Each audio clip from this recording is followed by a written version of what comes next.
Riser and Podcast Listeners, dimanapun Anda berada di tengah pandemi, banyak orang mengalami jatuh sakit.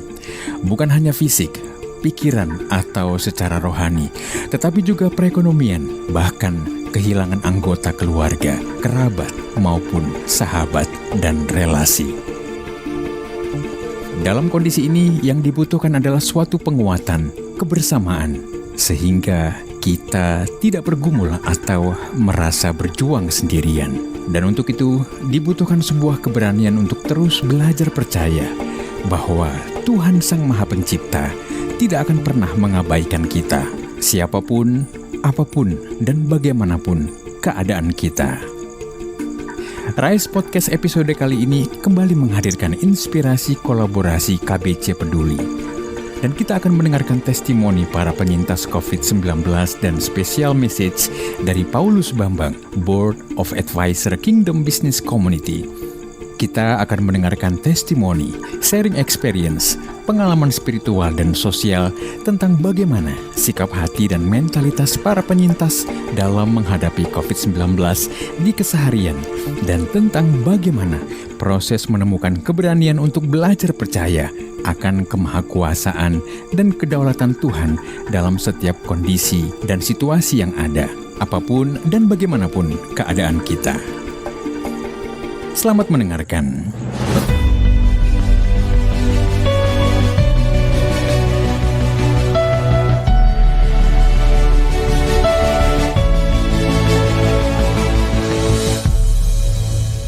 Selamat malam Bapak Ibu, Shalom. Malam hari ini saya akan menyaksikan bagaimana Tuhan bekerja pada saat saya sakit dengan cara yang tidak terduga sama sekali. Saya terkonfirmasi COVID itu di tanggal 15 Juli, itu puncak-puncaknya Jakarta mengalami pandemi yang kedua ya. Sejak tanggal 11 saya sudah mulai sakit tenggorokan. Cuman waktu itu karena saya tidak panas, tidak demam, saya merasa itu hanya sakit tenggorokan biasa. Saya juga tidak bertemu dengan siapa-siapa, saya hanya bertemu dengan orang tua saya saja. Kemudian hari pertama saya sakit tenggorokan, saya sudah langsung telepon ke dokter. Dokter mengatakan, ya kalau saya tidak bertemu dengan siapa-siapa, mungkin hanya sakit tenggorokan biasa. Saya diberikan obat F-Gitrosis, 1 strip. Saya sudah minum hari ketiga. Hari keempatnya itu tidak membaik, tetapi makin sakit dan suara sudah habis sama sekali. Sudah serak banget ya waktu itu. Kemudian karena serak banget dan untuk menelan itu sakit, pagi-pagi saya bangun, saya langsung cari artikel COVID. Biasanya, meskipun pekerjaan saya banyak sekali menangani orang-orang yang keluarganya sakit COVID, ketakutan karena sakit COVID sampai depresi, dalam 1,5 tahun ini saya sudah biasa menangani mereka. Tetapi untuk membaca berita-berita COVID, jujur saya agak takut selama ini. Mungkin karena banyaknya melayani orang-orang yang depresi juga, ada yang keluarganya kehilangan anggota keluarga juga, rasanya mungkin itu tertumpuk di dalam diri saya ya. Sehingga untuk mendengar berita-berita COVID, membaca-baca itu saya menghindari banget. Sehingga saya merasa, apa iya saya sakit COVID ya? Saya mulai buka artikel, di situ dikatakan, saya baca di Detik ya, banyak sekali yang saya baca, di situ dikatakan COVID yang sekarang, yang varian Delta, kebanyakan hanya sakit tenggorokan dan anosmia. Ya, karena saya sudah baca beberapa artikel, langsung saya ambil minyak kayu putih, pagi itu tidak tercium sama sekali. Saya mulai kaget. Kagetnya itu mulai, ya panik ya. Kemudian saya ambil bubuk kopi juga tidak tercium. Lebih panik lagi. Saya duduk, yang saya lakukan adalah pertama saya nangis, karena saking takutnya ya.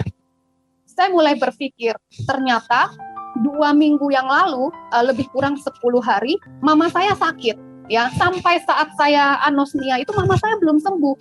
Kemudian papa saya juga sakit. Di situ saya mulai mengurutkan. Kemarin-kemarin saya rasanya denial ya. Denial artinya nggak mungkin lah mama saya sakit. Toh mereka nggak pernah keluar sama sekali. Nggak punya pembantu yang pulang pergi juga. Nggak keluar, nggak belanja sama sekali juga tidak. Itu selalu saya ngedrop makanan ke mereka selama 1,5 tahun ini. Jadi saya merasa hanya sakit biasa saja mama saya. Saya juga nggak merasa khawatir ada, tapi tidak terlalu besar khawatirnya. Nah, ketika saya sudah kena, saya langsung ingatnya ke orang tua saya. Ini sudah pasti orang tua saya juga kena, dan saya menularnya dari sana. Karena selama PPKM saya hanya ke rumah orang tua saya saja dari pagi sampai sore. Setiap hari saya di sana. Akhirnya setelah saya nangis, sudah agak reda. Pertama kali yang saya kabarin ketakutan saya langsung voice note ke Pak Istar, ya. Saya nangis sama Pak Istar. Pak Istar ketua DPD, komandan saya, ya. Saya bilang, Pak Istar, saya takut ini. Kayaknya saya COVID. Saya udah nggak bisa cium. Saya bilang, Pak Istar tahu kalau saya sakit tenggorokan karena beberapa hari yang sehari sebelumnya kita masih meeting untuk SSBL. Suara saya benar-benar udah agak serak, sampai Pak Tommy aja bilang ini suara kayak rocker karena memang udah nggak ada suara. Cuman saya pikir cuman sakit tenggorokan biasa. Nah, akhirnya setelah selesai PCR malamnya, saya harus membatalkan jadwal untuk mengisi podcast. Saya WA ke Pak Yonatan, saya bilang saya nggak bisa mengisi karena saya barusan PCR, kayaknya saya COVID, saya mengatakan seperti itu. Nah, pulang PCR itu, saya sudah telepon ke dokter saya, berarti saya telepon yang kedua kali. Saya bilang, rasanya saya positif. Kalau benar saya positif, saya harus minum obat apa? Saya tanya. Dokter mengatakan minum oseltamivir saja, katanya, plus vitamin. Jadi hanya satu saja antivirus, ya. CT saya rendah, hanya 14 CT saya, berarti virusnya banyak sekali waktu itu. Nah, malam ketika saya chat ke Pak Yonatan, Pak Yonatan nanya gejala saya apa saja, sudah berapa hari, ya lebih kurang seperti itu, ya. Kemudian Pak Yonatan merekomendasi saya untuk minum obat, merekomen 4 macam obat, ya. Jadi ada antibiotik, antivirus, termasuk ivermectin, kemudian satu lagi untuk pengencer dahak. 3 macam itu wajib katanya. Kalau ivermectin itu bekerjanya beda, itu untuk supaya virusnya tidak mereplikasi, ya. Malam itu saya tidak mendengarkan kata dokter saya yang satu macam, saya mendengarkan kata Pak Yonatan, ya, teman di komunitas. Saya percaya, saya minum obat itu 4 macam malam itu, hasil belum keluar. Karena saya juga sudah yakin, karena penciuman kan sudah hilang, ya. Besoknya, ketika hasil sudah keluar, sudah terkonfirmasi, ya benar, saya harus memberitahu Pak Tommy, karena Pak Tommy kita satu kepanitiaan di SSBL, ya. Nah, hari pertama sebelum tidur, saya sempat bilang sama Tuhan, kalau takut ya pasti takut, siapapun ya, saya rasa yang mengalami COVID pasti pertama kali panik dan takut, ya. Tapi yang saya bilang sama Tuhan, bukan Tuhan sembuhkan saya, kalau itu saya nggak ragu, ya, saya percayalah, apapun yang terjadi itu nggak lepas dari kuasa Tuhan. Hanya saja yang menjadi pemikiran saya yaitu, besok saya makan apa ya? Aduh gimana Tuhan saya makannya? Ini 10 hari lagi isoman kan? Itu makan kalau pagi sehari 2 kali, berarti saya perlu makan 20 kali, ya. Makan adalah sesuatu yang tidak mudah buat saya. Kalau suruh saya milih-milih menu tuh saya paling susah. Kalau disediakan meskipun cuma tahu tempe saya bisa makan, tapi jangan suruh saya pilih. Itu bisa jam 3, jam 4 siang saya baru bisa makan gitu, ya. Nah, singkat cerita, besok paginya, berarti tanggal 16, ya, besok paginya saya terima WA dari Pak Paulus Bambang dan dari Pak Julian Fu. Pak Paulus Bambang mengatakan, jangan takut, Tuhan akan sembuhkan, Tuhan pasti sembuhkan, katanya. Saya semakin diteguhkan. Sebelumnya saya juga sudah ikut kelas shifting up. Di situ saya mendengar bagaimana kesaksian Pak Paulus itu sudah sangat memberkati. Jadi ketika saya sakit pun itu, saya percaya Tuhan pasti sembuhkan saya, ya. Ditambah lagi ada WA dari Pak Paulus, itu semakin menguatkan. Kemudian Pak Julian langsung membentuk grup 6 orang. Isinya Pak Julian, Pak Tommy, Pak Riki, Bu Hasni, saya, dan Pak Yonatan. Dan Pak Yonatan ditugaskan untuk mengecek saya. Semuanya lah diserahkan ke Pak Yonatan untuk ngecek saya. Padahal saya sudah kenal Pak Yonatan di malam sebelumnya kan, saya sudah ikutin apa yang disarankan obatnya. Setiap hari saya dicek saturasi oksigen saya, pagi dan sore, obat-obatan yang saya minum, kemudian gejala yang muncul, apakah ada tambahan lagi atau tidak. Saya hanya sakit tenggorokan, batuk pilek, diare sempat 2 hari kalau tidak salah, ya. Kemudian sama hilang penciuman saja. Saya tidak mengalami demam, tidak pusing juga tidak. Nah, ketika di saat saya sakit seperti ini, yang saya rasakan adalah saya nggak sendiri. ada teman-teman yang backup. Pada saat itu Bapak Ibu kalau tahu di Jakarta IGD semua penuh, rumah sakit penuh, oksigen semua penuh. Sementara ada teman saya yang sakitnya di hari yang sama, pada hari ketiga itu mesti masuk rumah sakit. Saturasinya tiba-tiba mendadak turun. Tapi saya waktu itu merasa kalaupun terjadi apa-apa dengan saya, ya saya tinggal kontak di grup itu aja. Di grup itu kan ada 6 orang, ada Pak Julian ya, ada Pak Jonathan juga, dan belum lagi teman-teman dari Biskom.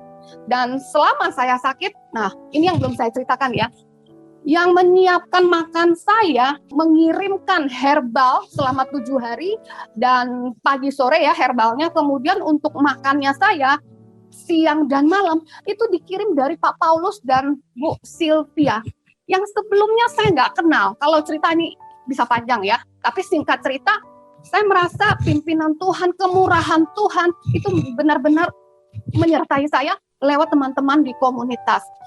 Bukan hanya makan dan minum saja, seluruh keperluan saya selama saya isoman 10 hari, itu adalah berkat dari teman-teman Biskom, teman-teman sepelayanan, bahkan yang dari Jogja, teman-teman KBC ya, yang dari Jogja, dari Surabaya, itu juga ikut memberkati.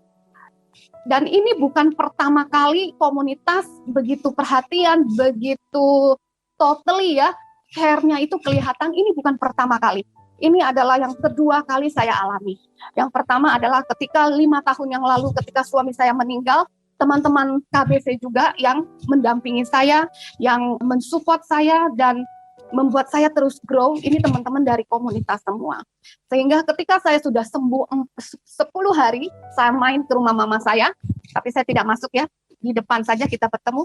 Pertama kali mama saya bertanya, kamu makannya bagaimana? Mama saya nggak tanya, kamu sudah sembuh atau belum? Saya bisa keluar, berarti kan sudah sembuh ya. Kamu makannya bagaimana? Karena mama saya tahu, saya makannya tuh susah. Saya bilang, makan saya disediakan oleh Pak Paulus dan Bu Sylvie. Kemudian mama saya tanya, siapa Pak Paulus, Bu Sylvie? Karena kan saya tidak pernah menyebut itu. Saya bilang, itu teman-teman di komunitas, mah. Terus buah kamu, obat-obatan kamu bagaimana? Katanya, waktu itu mama saya aja sedang sakit, papa saya juga sedang sakit ya.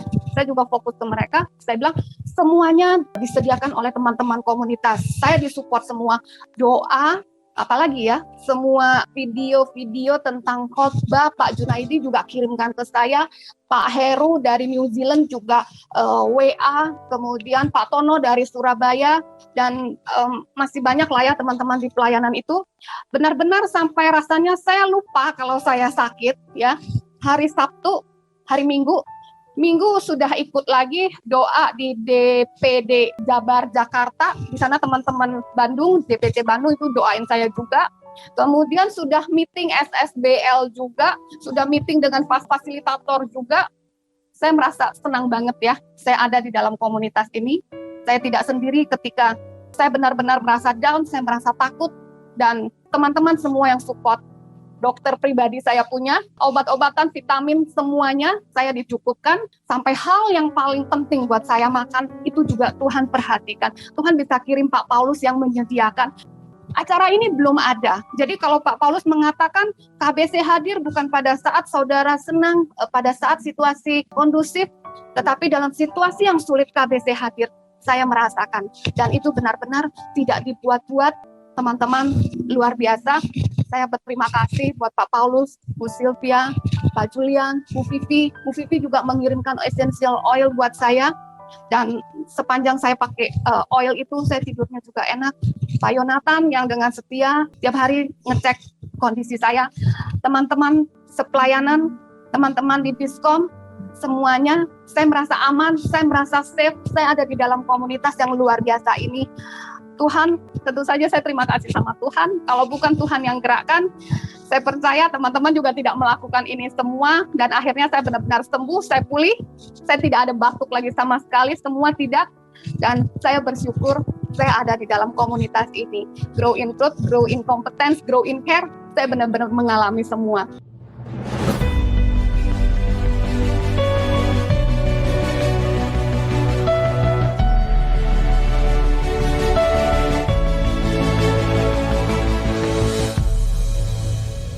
Selamat malam teman-teman. Pertama-tama waktu itu saya ada rapat ya. Awal mulanya itu saya ada rapat di Sumedang. Memang waktu itu di Kudus mulai banyak dibicarakan kasus COVID di Jawa Tengah. Tapi saya nggak begitu perhatiin juga.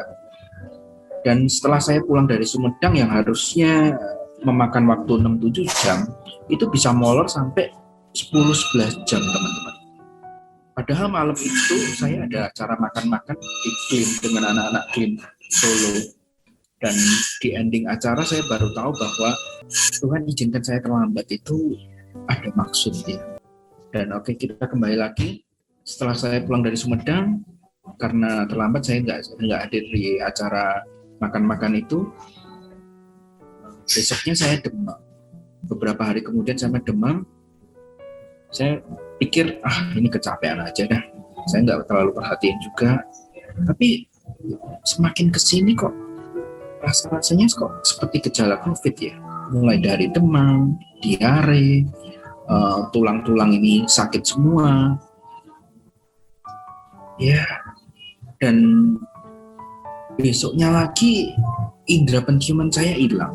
Dan saya semakin yakin, ya udah saya swab dan benar hasilnya positif. Saya harus mencari rumah sakit dan ternyata waktu itu rumah sakit juga pada full ya di Solo. Terus saya hubungin teman saya, dokter, saya cerita bahwa saya positif, saya dikasih resep, dan masalah nggak sampai di situ. Ketika saya sampai di apotek, obat-obat itu juga sudah mulai langka. Oksigen juga sudah habis. Wah, saya direkomendasikan untuk menghubungi Satgas COVID di daerah saya untuk mencari solusi. Di dalam perjalanan pulang ke rumah itu saya berpikir ada ketakutan tersendiri ya. Nanti kalau sampai rumah saya hubungin Satgas COVID, nanti dikucilkan tetangga bagaimana, diisolasi bagaimana, dikarantina di mana, usaha kita bagaimana. Itu ada ketakutan itu, saudara. Saya urungkan niat itu, tetapi besoknya keadaan itu semakin lemah ya. Semakin lemes, diare, nggak mau makan, indera penciuman, rasa itu semua udah hilang semua. Saya berdoa waktu itu, saya memberanikan diri untuk telepon dan dijawab, kita raidingnya hanya sembako, Pak. Wah, dalam hati, wah cilaka ini, mati ini saya. Ya udahlah, saya WA teman, saya WA teman-teman KBC, saya cerita ke teman-teman DPC, saya cerita ke pendeta saya. Ya, waktu itu walaupun terbatas, obat-obat hanya beberapa butir dari sisa-sisa yang ada, ya cukuplah saya untuk isoman di rumah. Dan kebetulan waktu itu beberapa hari kemudian ada acara doa yang kebetulan dibawakan oleh Pak Paulus. Saya ikut doa di malam itu dan puji Tuhan, saya malam ini boleh bersaksi dan keluarga kami semua diselamatkan. Buat teman-teman, jangan lewatkan acara doa ini. Dunia memang sangat terbatas, tetapi Tuhan tidak terbatas. Terima kasih.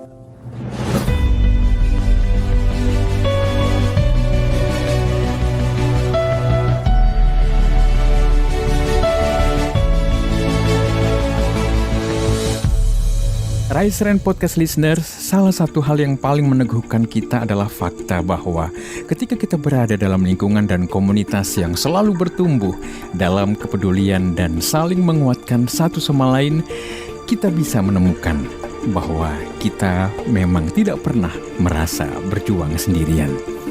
Dari testimoni dan sharing yang baru saja kita dengarkan tadi, kita bisa mensyukuri bahwa dalam suatu komunitas yang dibangun dengan nilai-nilai kebersamaan dan kepedulian, ternyata tidak hanya bisa membuat kita merasa diperhatikan, tetapi dapat secara bersama menemukan solusi dalam menghadapi setiap pergumulan selama masa pandemi, tentunya dengan berkolaborasi dan saling peduli. selanjutnya kita akan mendengarkan sebuah refleksi inspiratif dari Board of Advisor Kingdom Business Community, Bapak Paulus Bambang, yang akan bicara tentang bagaimana esensi dan hakikat dari keberanian kita untuk belajar percaya bahwa penyertaan, perlindungan, dan kasih karunia Tuhan itu senantiasa nyata dalam setiap kekhawatiran, ketakutan, bahkan ketidakberdayaan kita. Kita akan mendengarkan kisah inspiratif tentang bagaimana Tuhan menunjukkan kasih, empati, kepeduliannya dalam kondisi yang bagi manusia sepertinya mustahil dan hopeless. Kita akan mengetahui mengapa kita harus memiliki keberanian untuk tetap belajar percaya pada Tuhan Sang Maha Pencipta dengan segala kemahakuasaan dan kedaulatannya dalam hidup kita, dalam keseharian kita.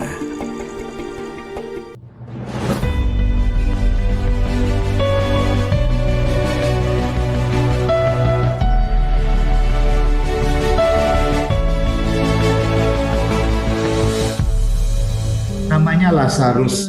Ia tinggal di Betania, kampung Maria dan adiknya Marta. Maria ialah perempuan yang pernah meminyaki kaki Tuhan dengan minyak mur dan menyekanya dengan rambutnya. Dan Lazarus yang sakit itu adalah saudaranya. Kedua perempuan itu mengirim kabar kepada Yesus, "Tuhan, dia yang kau kasihi sakit." Ketika Yesus mendengar kabar itu, ia berkata, "Penyakit itu tidak akan membawa kematian, tetapi akan menyatakan kemuliaan Allah. Sebab oleh penyakit itu, anak Allah akan dimuliakan." Yesus memang mengasihi Marta dan kakaknya dan Lazarus. Namun setelah didengarnya bahwa Lazarus sakit, ia sengaja tinggal 2 hari lagi di tempat di mana ia berada. Tetapi sudah itu ia berkata kepada murid-muridnya, "Mari kita kembali ke Yudea." Ayat 1, ada seorang, bukan banyak, bahkan untuk satu orang Tuhan care. Untuk satu orang saudara hari ini di tempat Anda mungkin sendiri, gak ada keluarga. Anda mungkin single mom, single parents. Engkau mungkin orang tua tinggal sendiri. Engkau orang sedang kos. Ada seorang. Tapi Tuhan care. Bahkan tinggalnya dikatakan di kampung. Artinya apa? Dimanapun kita berada. Kampungkah? Kotakah? Tuhan tahu loh saudara. Tuhan care. Ayat 3, Tuhan dia yang kau kasih sakit. Tapi Paulus, saya kan pelayan Tuhan. Saya melayani Tuhan. Saya setia sama Tuhan. Kok saya bisa sakit? Kenapa saya ngalamin seperti ini Tuhan? Sama. Kedua perempuan itu, Marta Maria berkata, "Tuhan yang kau kasih dia sakit." Kok kenapa sakit yang dikasihi? Tapi jawab Tuhan, penyakit itu tidak akan membawa kematian, tapi menyatakan kemuliaan Allah. Sebab karena penyakit itu anak Allah. Jadi hari ini kau yang kena sakit, jangan berkata, "Tuhan kenapa aku udah setia melayani kok sakit?" Enggak, penyakit itu tidak akan membawa kematian padamu hari ini. Kalau engkau sedang mengalami COVID, janji firman Tuhan ambil. Penyakit ini tidak membawa kematian. Penyakit ini tidak membawa kematian. Tapi karena penyakit ini, kemuliaan akan dinyatakan. Anak Allah dimuliakan. Itu sebabnya. Karena itu prinsip Tuhan. Penyakit ini tidak akan membawa kematian. Satu, akan menyatakan kemuliaan Allah. Dan karena penyakit itu anak Allah dimuliakan, Tuhan sengaja tinggal 2 hari lagi. Kadang-kadang, "Oh Tuhan, saya berdoa gak cepat sembuh ya. Saya pengen hari ini doa sama Pak Paulus, perjamuan kudus, langsung sembuh. Besok saya kesaksian. Sembuh saya langsung gitu." Maunya kita begitu. Supaya wah dahsyat saya akan kesaksian loh Tuhan. Kalau sembuh hari ini saya doain beres semua, saya akan saksikan dahsyat doa hari Rebu ini dan saya akan menyaksikan. Kadang-kadang Tuhan berkata, Tuhan sengaja tinggal 2 hari kok. Kita nggak tahu kenapa Tuhan tinggal 2 hari. Itulah kairos Tuhan yang kita nggak tahu. murid-muridnya berkata kepadanya, Rabi, ayat 11 saja kita langsung. Demikianlah perkataannya, dan sudah itu ia berkata kepada mereka, Lazarus saudara kita telah tertidur, tetapi aku pergi ke sana untuk membangunkan dia dari tidurnya. Maka kata murid-muridnya itu kepadanya, Tuhan, jikalau ia tertidur, ia akan sembuh. Tapi maksud Yesus tertidur dalam arti mati. Sedangkan sangka mereka Yesus berkata tentang tertidur dalam arti biasa. Karena itu Yesus berkata dengan terus terang, Lazarus sudah mati. Waduh, mati Tuhan. Bayangkan murid-muridnya waktu dengar Lazarus sudah mati. Kan itu yang Tuhan kasihi. Orang yang dikasihi. Mati. Tapi ayat 15. Tetapi syukur. Kadang-kadang engkau sakit, di surga bilang syukur. Engkau sakit, saudara. Syukur, saya kena sakit, saya kena COVID. Mungkin Bapak di surga syukur mengalami sakit, Paulus. Dan saya sekarang juga bersyukur saya pernah ngalami COVID. Supaya saya bisa menyatakan kepada Tuhan, saya nggak butuh obat antivirus, antibakteri, hanya perjamuan kudus. Tes kepercayaan saya. Apakah saya percaya dia lebih dari obat? Tapi tak syukur, aku tidak hadir. Jadi kalau hari ini engkau berdoa dan Tuhan bisa mengucap syukur karena tidak hadir pada engkau. Engkau lagi teriak Tuhan syukur. Bukan Tuhan tidak sayang sama kita. Bukan Tuhan menyepelekan kita. Bukan Tuhan membiarkan kita. Tapi syukurnya Tuhan untuk apa? Sebab demikian lebih baik bagimu. Saya berdoa supaya saya nggak kena. Kalau saya berdoa Tuhan, kalau harus ada kena biar aku Tuhan, karena aku kuat. Tapi kalau bisa sembuh 5 hari Tuhan dari kesaksian. Semua doa saya nggak dijawab.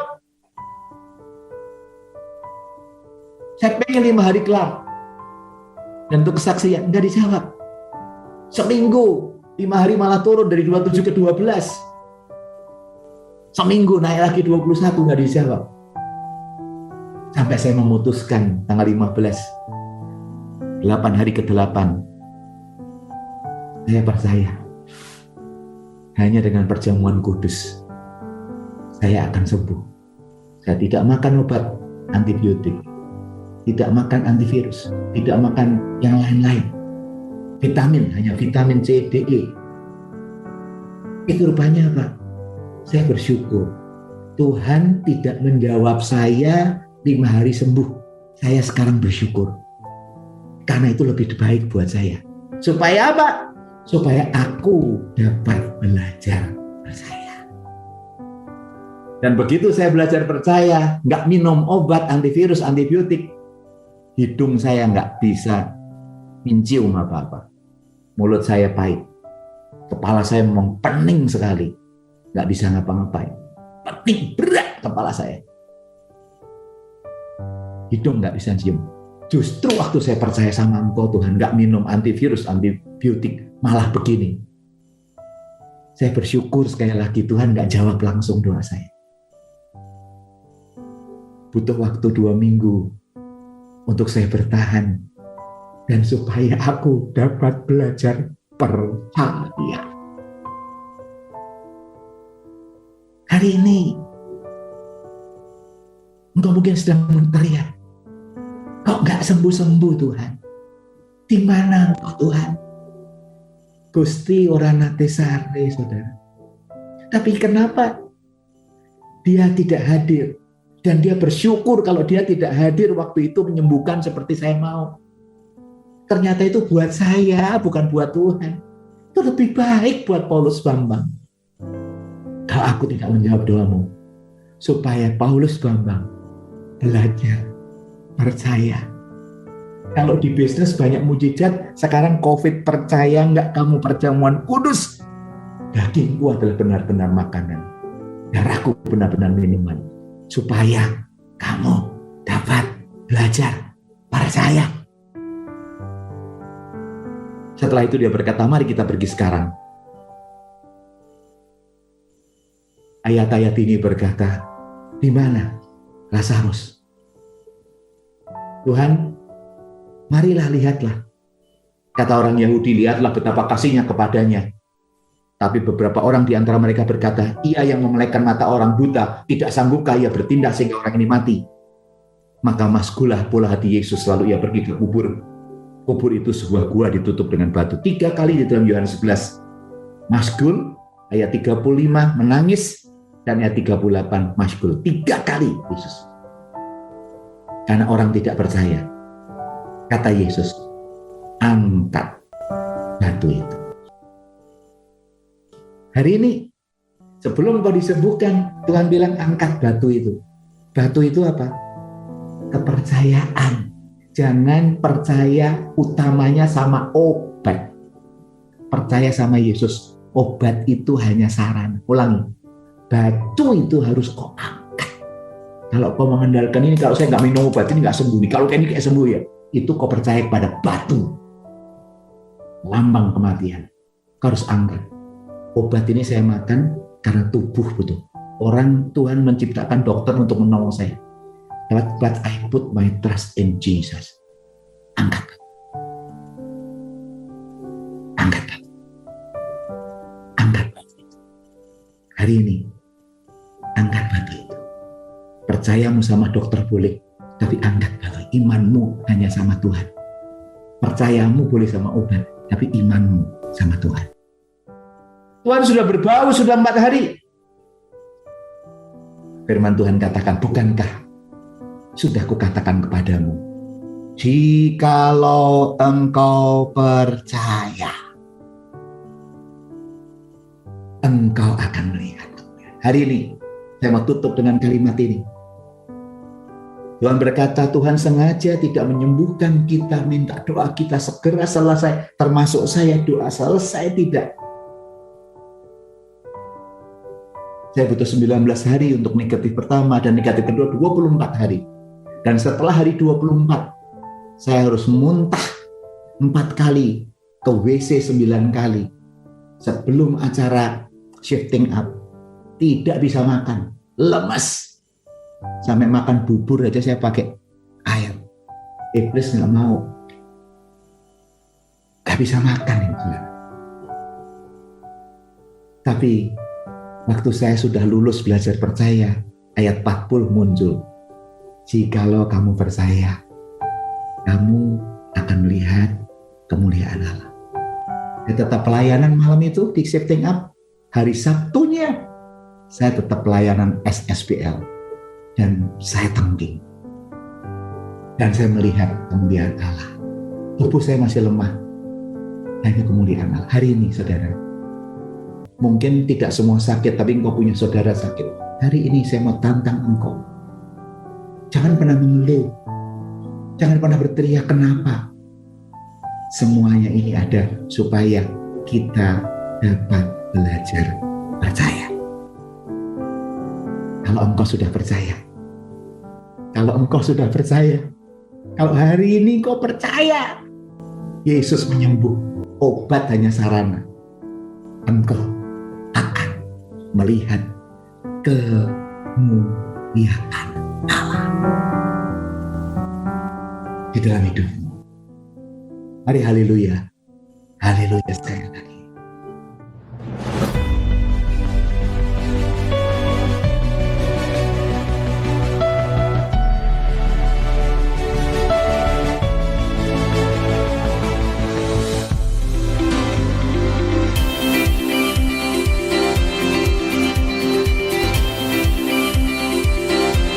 Rise and Podcast listeners, terima kasih Anda telah menyimak Rise Podcast Special Edition yang dipersembahkan oleh Kingdom Business Community. Harapan kami setiap episode Rise Podcast dapat menginspirasi Anda untuk terus mengalami transformasi dalam melakukan bisnis dan profesi Anda untuk tujuan yang mulia, membangun bisnis melalui manusia dan membangun manusia melalui bisnis. Kami mengajak setiap Anda dan perusahaan Anda untuk bergabung bersama kami dalam komunitas Kingdom Business Community. Secara bersama, kita bisa bertumbuh, berkembang, dan sukses, serta dapat berkolaborasi dalam gerakan kepedulian kepada sesama untuk Indonesia yang lebih baik. Untuk Untuk dapat bergabung, silahkan kunjungi website Kingdom Business Community di www.kbc.or.id atau hubungi Sekretariat Nasional KBC di 0817 131 257. Sekali lagi, www.kbc.or.id.